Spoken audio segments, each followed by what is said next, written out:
honorable speakers on the dais, distinguished participants, ladies and gentlemen. I congratulate elets for this conference, linking higher education and human resources. What is important is better quality of higher education will give better human resources. That's the foundation. The gross enrollment ratio has been increasing in the country, and I will not bother you with numbers. Earlier speakers have mentioned. There is no doubt, and it's a good sign. Now, but what is important is now we have got 900 universities in the country and 40,000 colleges.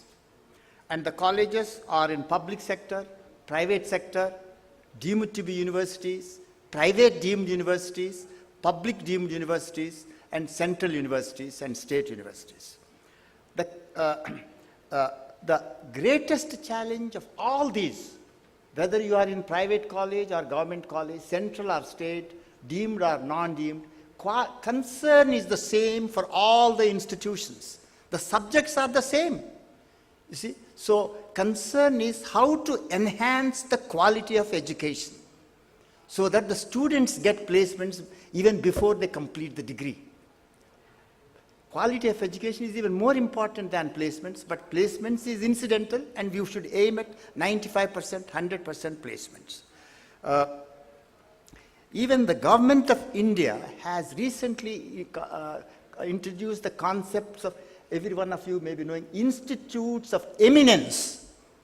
6 institutions, 3 in the public sector, 3 in the private sectors have been sanctioned. The public sector universities which have got the state University of Eminence states gets 1,000 crores a year. Why is the government concerned about this? This is because not a single university in the entire country, about 1/6 of the globe, appears in the top 100 universities in the world. So that is why they want to introduce competition among the universities. This National Institutional Ranking Framework is there to introduce competition among the Indian universities. But more important, the government aim is to get into at least these institutes which are selected for Institute of Eminent status, get a status in the top 100 universities in the world. But it's a big challenge because universities in Russia, in China, in Japan, in United States, in Canada are also aiming to get onto the top 100. So what is important to get into the top institutions is to improve the quality of higher education. So my presentation is going to be, what is it that we are doing in ICFAI, the best practices in ICFAI, which has brought us to this state. It may be of some relevance to the distinguished participants sitting here. The ICFAI group has a dozen universities in the country, spread over. I won't go into the details because there's a time constraint, and 6 business schools in the country, which the speaker just now mentioned in Bangalore, in Ahmedabad, in Calcutta, in Bangalore, in Bombay, in Pune. So these 6 institutions are independent institutions. They survive not by government recognition, but by mere focus on the quality and the placements they achieve by going into this institution. And the university located here in Hyderabad, known as the ICFAI Foundation for Higher Education, a deemed to be university, where I am the Vice Chancellor, is a private university. But it's a private deemed to be university. For example, the government deemed to be university is Indian Institute of Science, Bangalore. Indira Gandhi Institute of Development Research in Mumbai is a government deemed university. Gokhale Institute of Politics and Economics is a government deemed university. But the degrees are acceptable anywhere in the world.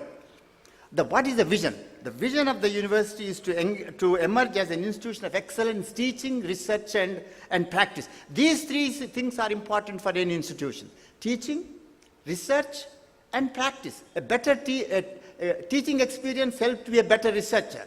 A good researcher will become a good teacher because the research experience goes to the classroom.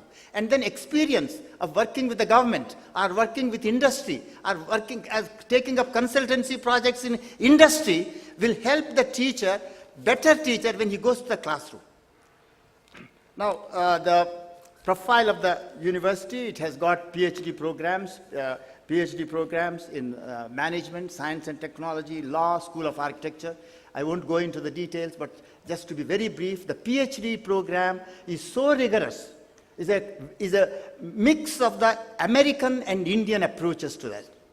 And to be very brief, the PhD, those who have got PhD degrees in the university are absorbed as faculty members in the Indian Institute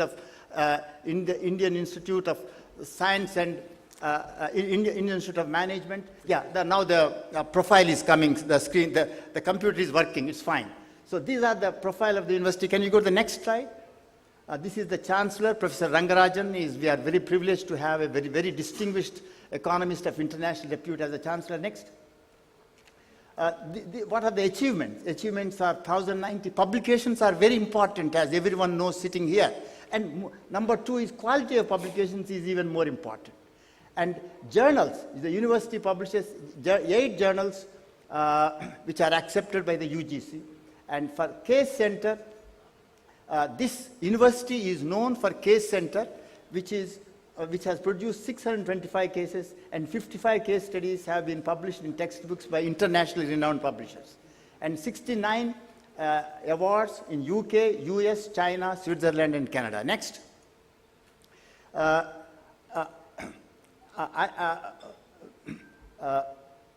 The cases produced here got best selling awards, best management case awards for the years 2016, 17, and 18 in UK, where the list is dominated by Harvard, INSEAD, and IMD. That speaks of the volumes about the quality of the cases produced here in this university in Hyderabad. Then scholars who got PhD, this is what I was telling you earlier, scholars who got PhD degrees are employed by IIMs and IITs in India and in a few reputed universities in the country. Several of them are in the university as faculty here.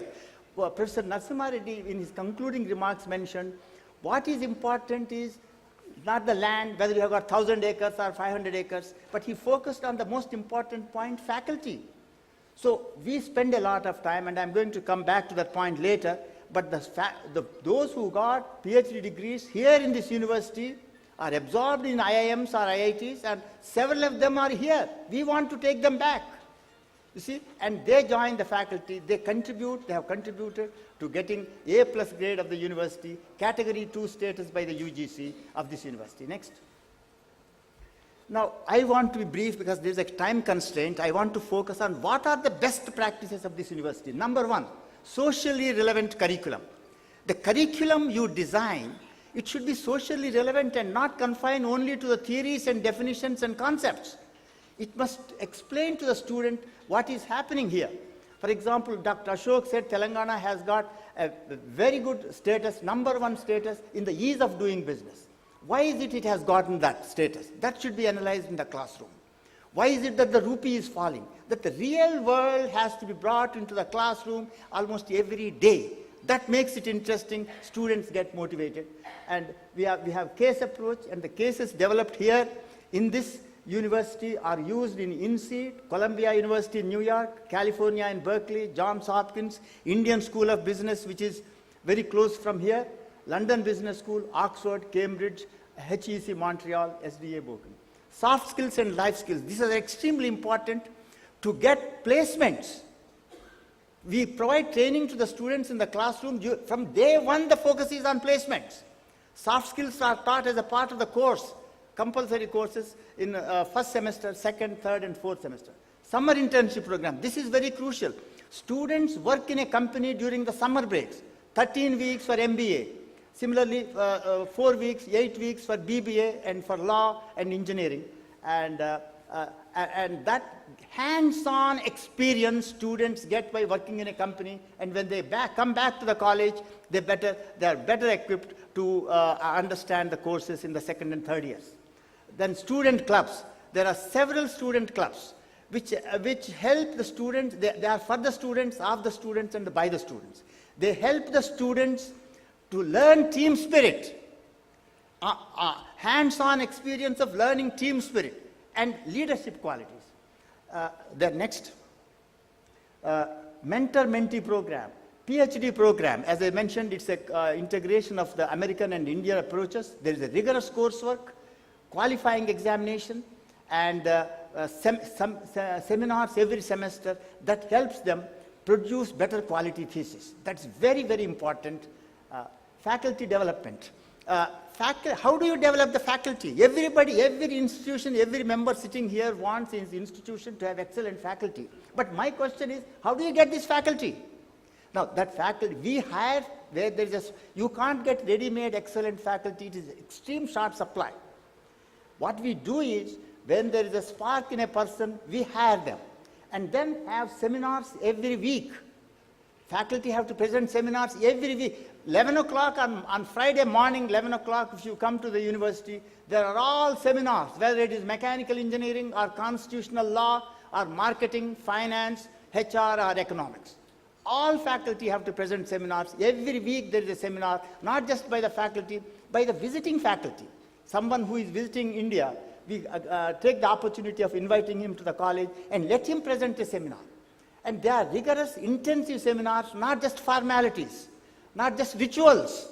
Intensive, rigorous discussion. That is how research is developed. That is how publication is improved. Then not just seminars for the sake of seminar. What is the outcome of the seminar? The outcome of the seminar is that it should result in a paper. The faculty member should attend a conference and go to and subsequently publish it as a paper. Further, we have to organize conferences every year, every department. And there are distinguished scholars from across the country and abroad, and the proceedings of these conferences are published as papers. That enhances the quality of research, that gives an opportunity to share the research work by the faculty in the university with the rest of the people in the world. That interaction is extremely important to enhance the quality. Foreign collaboration is extremely important. We must work with top 500 universities in the world so that our quality also improves. There must be faculty exchange, student exchange. Placements is extremely important. Then distinguished visitors, we take enormous amount of time to get visitors to our campus. Now, for example, in the last few years, we had C.R. Rao, Narsimham, Y.V. Reddy, about 20 Padma Vibhushan, Padma Bhushan, Padma Shri awardees. I spend a lot of time writing letters to invite them. Their lectures inspire the students. They interact with the PhD scholars. They interact with the faculty. Which direction the research should go, we get the benefit. Next, similarly, we have distinguished visitors international from Harvard and other institutions. Next, distinguished visitors from the UGC, NAC, like Virendra Singh Chauhan, Executive Chairman of NAC, and Professor Papi Reddy, Chairman, Telangana Council Higher Education, and next, similarly, several other professors. Next, distinguished visitors from the corporate sector, Raghunathan, Velayan Subbaya, Managing Director of Tube Investments. Next, Aravind Subramaniam, former Chief Economic Advisor to the Government of India, and Mr. Krishnamurthy Subramaniam, who was up until now with the Indian School of Business, who has recently, about 2 months back, has taken over as the Chief Economic Advisor to the Government of India. He came here to participate as a panelist in the panel discussion. Like this, we have several others. Next, similarly, those who are in public policy, Amitabh Kant, a very senior IAS officer, Chief Executive Officer of Niti Aayog. Excellent session we had. Similarly, other speakers. Next, similar from directors of IITs and senior scientists. Next, Supreme Court judges and High Court judges. Next, to sum up, the focus is how do we achieve this? I will take only 1 minute.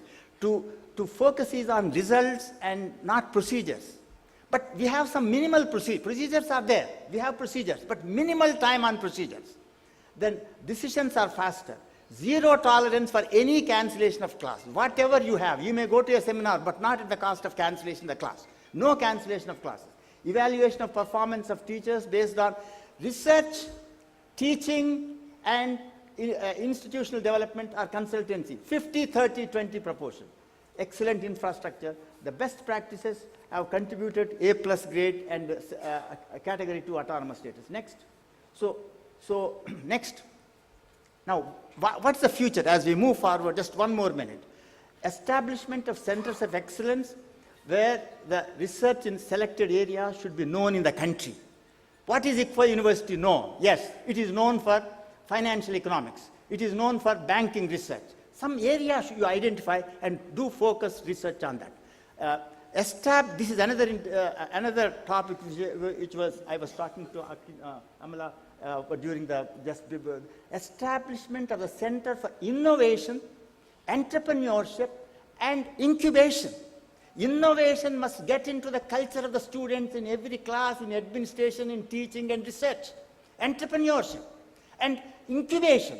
Ultimately, we want some students, at least 1% of the students, go into and become entrepreneurs as against the job seekers. Then we are proceeding for AACSB accreditation, which we hope to get in the next 6 months or so, and NBA and ABET accreditations in the process for the Science College. Increase the number of, one more thing is we would like to increase